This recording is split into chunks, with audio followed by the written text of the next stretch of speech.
Mbote la famille, mbote na bino bandeko bisika nyonso bozali ba meilleur v ba bonne année tikete nzambe na lola apambola bino nzambe na lola amona bino ane o tozo kota ezala bane ya mapamboli ezala ane ya esengo o nyonso toza nango besoin tikete nzambe na lola ayeba na kopesa biso elongo na ba famille na biso pe na mabota na biso. Merci na bino nyonso na ndenge bozwaka temps na bino ya kotala bilema na biso nzambe na lola amona bino nzambe na lola apambola bino na souhaiter la bienvenue na ba nouveau abonné. Merci na ba visiteur et merci na bino nyonso ndeko soko za nanu abonné te na chaîne na biso zwa quelques secondes ya ko s'abonner na chaîne na biso et quelques secondes ya ko liker vidéo eza nango vraiment gratuit. Alors bandeko na koloba mingi vraiment te na vidéo oyo kombozo yo ka vraiment voix na ngeza vraiment penza bien te. Alors lelo toye na vidéo ya kolamba te toye ko partager na bino mwa moke onzamba chakati na biso ndenge nini okoko sala ponytail na yo yo moko na kati ya ndaku. Donc toko découvrir ensemble ngai na bino to découvrir comment toko sala yango tolanda. Merci. Voilà la famille awa toza na mesh na biso oyo eza mesh ya twist comme bomoni wana eza mesh ya twist nde nalobi na koloba mingi te tolanda vraiment ba image et naza na kola na ngai donc na kola na sombaki kola na ngai na Primark ezalaki paquet mobimba et paquet ezalaki na 2 kola na salela déjà moko yango etikalaki et na kati partie ya likolo. Donc on ça la partie ya likolo.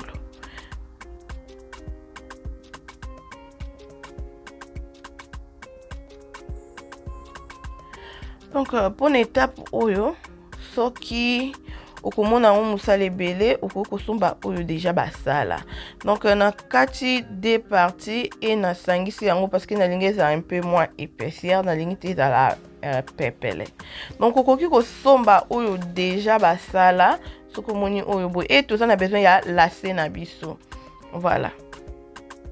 Bomoni na kati kola na nga na D après na diviser yango et comme ndeti mibale après na a besoin ya lacet comme bomoni wana nde na lobi soko moni ndeti parti oyo vraiment eza musala mingi okoko somba oyo déjà basala na kotiela bino ba lien nango na description box comment okokende ndeti na Amazon bateka yango ou soit na AliExpress. Voilà tu as besoin ya tonga na biso pour na kotonga ngo na AliExpress et o basala déjà ezali na Amazon pe oyo basala déjà ezali. Donc mais pour na bato pe basala suki bokoki pe ko apprendre toujours okolinga osala même sous le temps ozo commander le temps eyaka okoki pe kosala yango yo moko eza nango difficulté surtout landi kaka malembe toko comprendre. Voilà awa nazotonga nazosala nanu filet oyo ezalaka na kati ya ponytail na biso. Donc nazosala nanu filet wana nde na lobi soki omoni oyo eza musala makasi okoki toujours kokende na okoki toujours na ba shop basuki ezalaka te okoki kosomba ngo na Amazon ou soit na AliExpress. Na shop basuki filet ka ya pamba boina na mona te. Donc c'est ça. Awa sikoyo na bandi ko sala filet na ngai.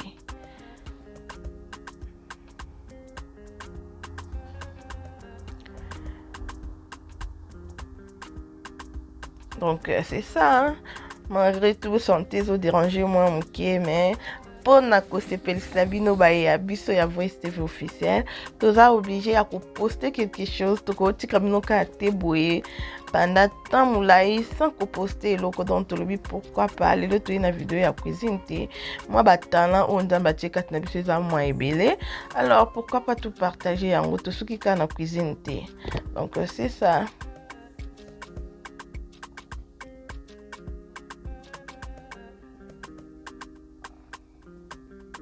On continue toujours comme ça la filet na biso eza nango facile.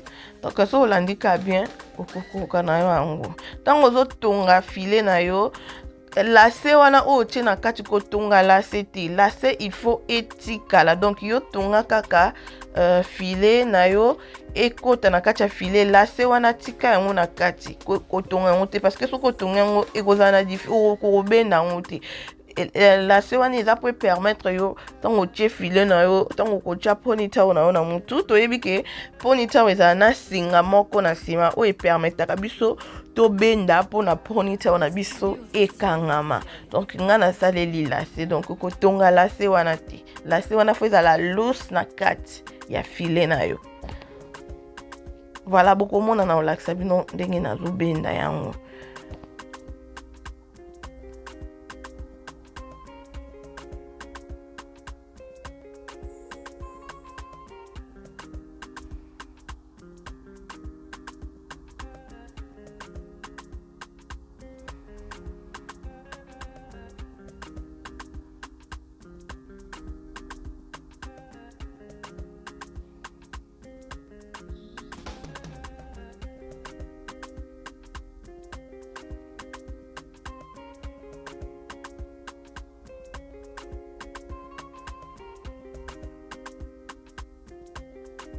Voilà, tosisi kosala filet na biso comme bomoni yango wana.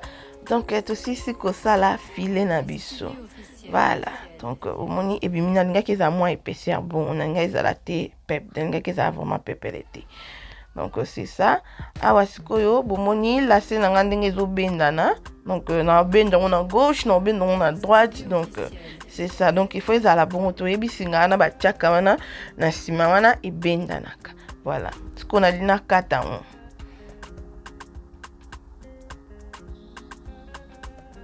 Donc c'est ça. Donc kata on a mesure on a lingi pour na ton manda obenda noani nanga. Donc singa wana ezala bien. Voilà, na mesure yango pe na kati et sikoyo tokokanga ngo lizita pona filet na lase na biso ebima te na kati ya filet na biso.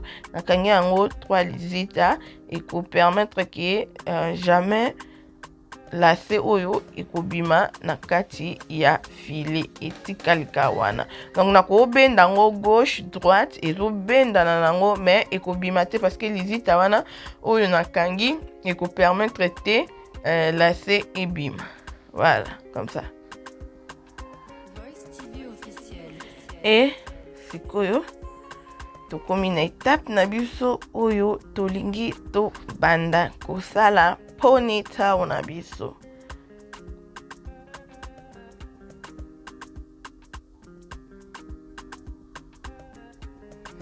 Voilà, mesh na biso eza boye. Donc bomonaki yango eza ya twist tozobimisa yango na kati ya paquet na biso. Donc pona ponytail na nga nasaleli ka paquet moko. Nasaleli ka paquet moko. Voilà, et toujours diviser yango na deux, tofongoli eza boye et tokokata yango deux, tofongoli et na fongoli na deux, na diviser yango par deux et moko nazo kata yango nazo diviser yango par 4 donc na mesh moko ezobima lokola 8 comme ça. Tobandisi kosala oyo tozosala yango na crochet. Donc tosala tunga ya crochet. Voilà. Na chaîne naza na basuki, pona basuki naza ka na perruque moko na sala ya afro et naza na modèle moko na tchakuna ya mwana malgré tout mona na bien te. Donc so nza ba permettre to koyela bino ba modèle ya suki mosusu. Donc on a toujours continuer, j'espère que vous comprendre bien. Nazo lakisa bino mwa ndambu pona bo comprendre ndenge ezokendela. Bolimbisi bandeko.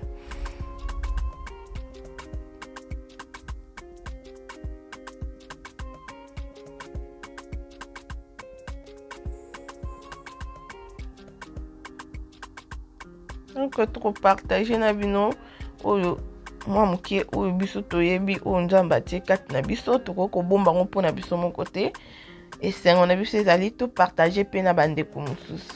donc eza bongo. Donc c'est ça. Ce qui nous a likabukat na yo ko bomba ngo pona yo moko te eza lisumu. Faut ko partager pe na bande ko mususu. Merci.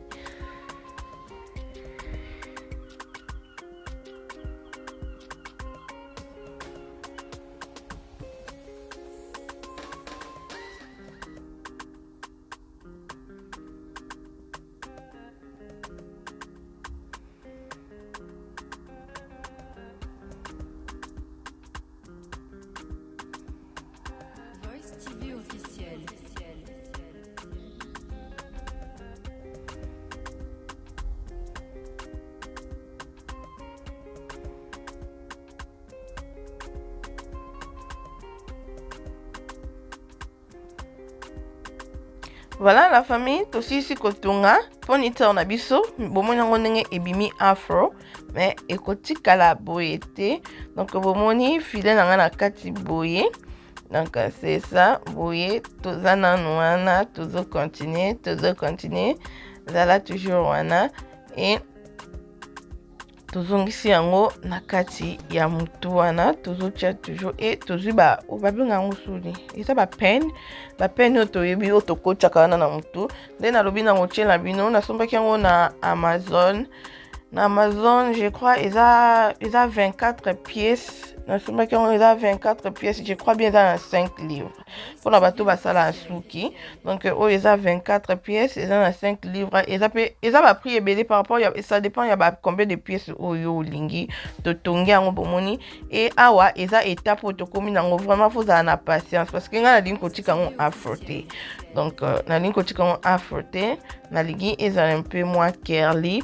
Donc naza na banzete nanga oyo nasaleli nzete ya kamundele et puis naza na ba épingle na biso ya suki wana sorry ba décorer ko eza épingle o ya suki nazo tia bongo et nazo linga. Donc bolanda kaka ndenge nazo sala boko comprendre. Donc moi qui natika ngo na slow mode ezate parce que boko comprendre que vidéo eza mulai. Donc so bolanda ka bien boko comprendre. So comprendre bien te o bandeli ka vidéo place wana boko comprendre. Ah ouais, ça vraiment étape moko que il faut en patience. Et voilà. Tosisi ko sala nyonso toke nango na douche totokisi vraiment ma ya moto makasi et tosopeli yango. Donc wana tozo sopeli yango mai ya moto tosilisi tobimisi yango na mai ya moto et voilà tozo ko kausango na séchoir. Donc étape wana oya kolinga wana bandeko faut vraiment na patience parce que wana des étapes moko ezwaka vraiment temps okusa no malemi. Voilà. Ato bandiko fongola ngo pona tozwa résultat na biso oyo tolingi. Donc mutu so sala suki te omono misale ebele omono compliqué mais so sala no suki eza nango pasi te mais nde nalobi étape wana ya kolinga nde il faut zala na patience. Donc c'est ça. Donc bakerli na biso yango et tokosisa kofongola yango. Voilà bandeko. Donc suki na biso yango yo awa tozo coiffer yango tolingi to coiffer yango pour ebima mesure moko tolongola mwa basonge oyo elekaka wana pona ebima propre. Donc okoki pe koyekola no kosala yo mona ndako so ozosala basuki no yo mona ndako ozala midele basuki ebele obando changer suki nyonso. Donc résultat na biso yango yo. Donc c'est ça bomoni yango ndenge ezalaki ekomaki afro et tozongisa yango mwa curly. Je crois bien eza curly donc c'est ça ponytail na biso yango yo.